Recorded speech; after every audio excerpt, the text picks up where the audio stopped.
कहानी का शीर्षक है जिस पर बीतती है वही जानता है।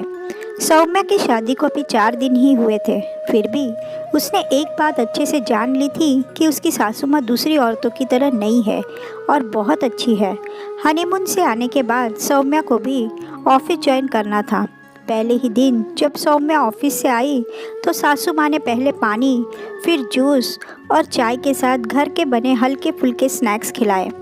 सौम्या का पति गौतम उसके आने के कम से कम 1 घंटे बाद आया तो सौम्या जैसे ही गौतम के लिए पानी, जूस आदि लाने के लिए उठी तो सासू माँ बोली, थक कर आई हो, आराम से बैठो, मैं लाती हूँ चाय नाश्ता।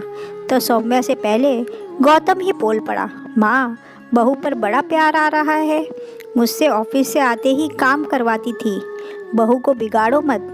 तो माँ बोली, जब मैं नौकरी करके थकी हारी घर आती थी तो तुम्हारी दादी या बुआ मुझे चाय तो दूर पानी तक नहीं पूछती थी और ऊपर से अपने लिए चाय नाश्ता बनाने को कह देती थी।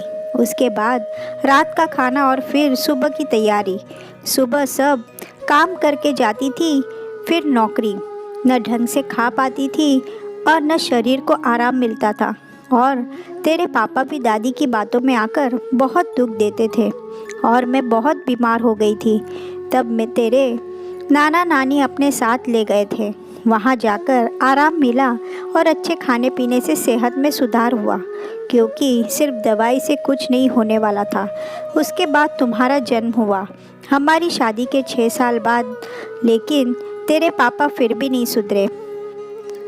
मैंने सारी ज़िंदगी जो दुख भोगा वो मैं अपनी बहू को नहीं देना चाहती।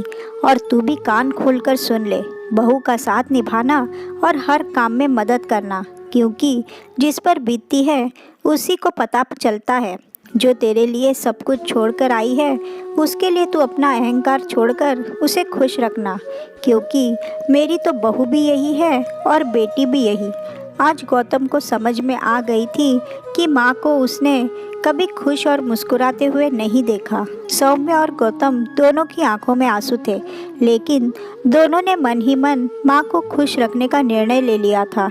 दोस्तों, ये सच है कि जिस पर बीतती है वही जानता है और दूसरे का दर्द समझ सकता है।